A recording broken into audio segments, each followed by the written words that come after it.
Hello! So, magandang umaga sa ating lahat. Bakit hindi senior ang So, magandang umaga. Bukod po sa pagsa-celebrate ng Elderly Filipino Week, ngayong araw po, October 1, ano naman po ang sineselebrate natin? Ngayong particular na araw. So, we are also celebrating the International Day of Older Persons. So, araw ng nakatatanda po ngayon. Anyway, yung nagsalita po kanina ang chairperson po ng Commission of Filipinos Overseas, si Secretary Dante Francis Click ang II. I think we also have CFO or Commission of Filipino Overseas staff here. Tama po, nandito yung ating mga CFO partners. Ayan po, kasi magandang araw, umaga po sa inyong lahat at sa inyo rin po. So, in-emphasize po ni Secretary Ang na exercise po ang importante for a long and healthy life. So, maraming salamat, Secretary. And now, one of our partners in this event po, we have the Australian Filipino Community Services. Australian Filipino Community Services is a not-for-profit charitable organization which aims to provide services to disadvantaged community services, support and assist Filipino community groups. So ladies and gentlemen, we would like to introduce to you the chairperson of the Australian Filipino Community Services, Mr. Jerry Ocampo. Good morning, sir.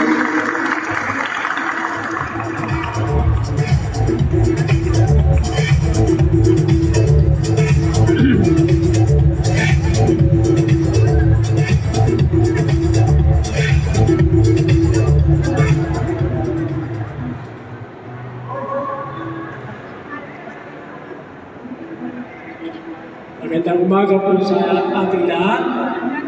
Pinaabot ko po ang taus-pusong pasasalamat sa lahat na nag-participate sa event na ganito.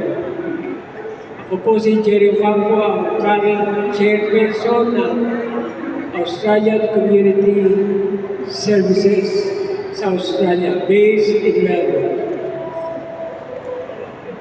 Ako po ay nagagalak na nabigyan ng pagkakataon na magpasalamat sa inyong lahat sa inyong pagsuporta sa ating mga seniors wherever they are. Kami po sa Melbourne, Australia, may regular activities po kami and we keep growing strong. Sa pagpapahalaga sa mga nakatatanda. At lalo na po yung mga Filipino elderly na nasa ibang bansa, hindi po madali na tumanda na malayo sa ilang bayan. Subalit, ako po ay naniniwala na ang ating pagkakaisa, tayo po magandang example ng tunay na magpapatunay sa kabutihan ng ating Diyos na pinaniniwalaan. Wherever we are who we are. Ang ating pong dedikasyon para iangat ang kalagayan ng bawat isa ay dinadala natin sa mantay na kami po sa Melbourne, ulitin ko po, ang patuloy na lumalakas ang aming organisasyon at nagiging uwar kung paano natin ilulok after ang ating mga senior citizens.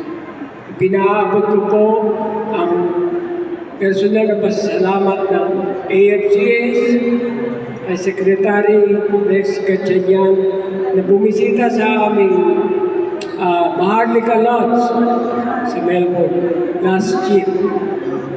At doon po nagpapatunay na tayo ay tulong-tulong, kapit kamay at ang ating puso't isipan saan man tayo naroon ay sa kapakanan ng ating mga kababayan.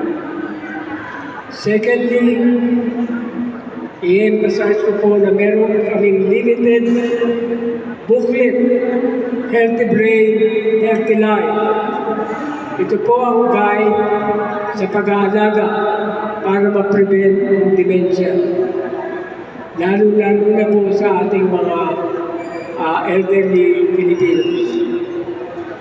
Patuloy ko pong pasasalamatan ang National Commission on Senior Citizens, SM Cares, Commission on Filipinos Overseas, and Alzheimer's Disease Association of the Philippines sa ating pagtutulong-tulong upang iangat ang kapakanan ng ating mga senior citizen.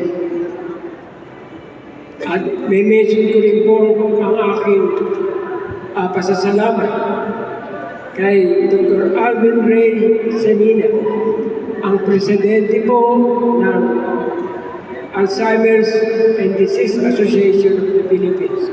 Napakalaki po ng inyong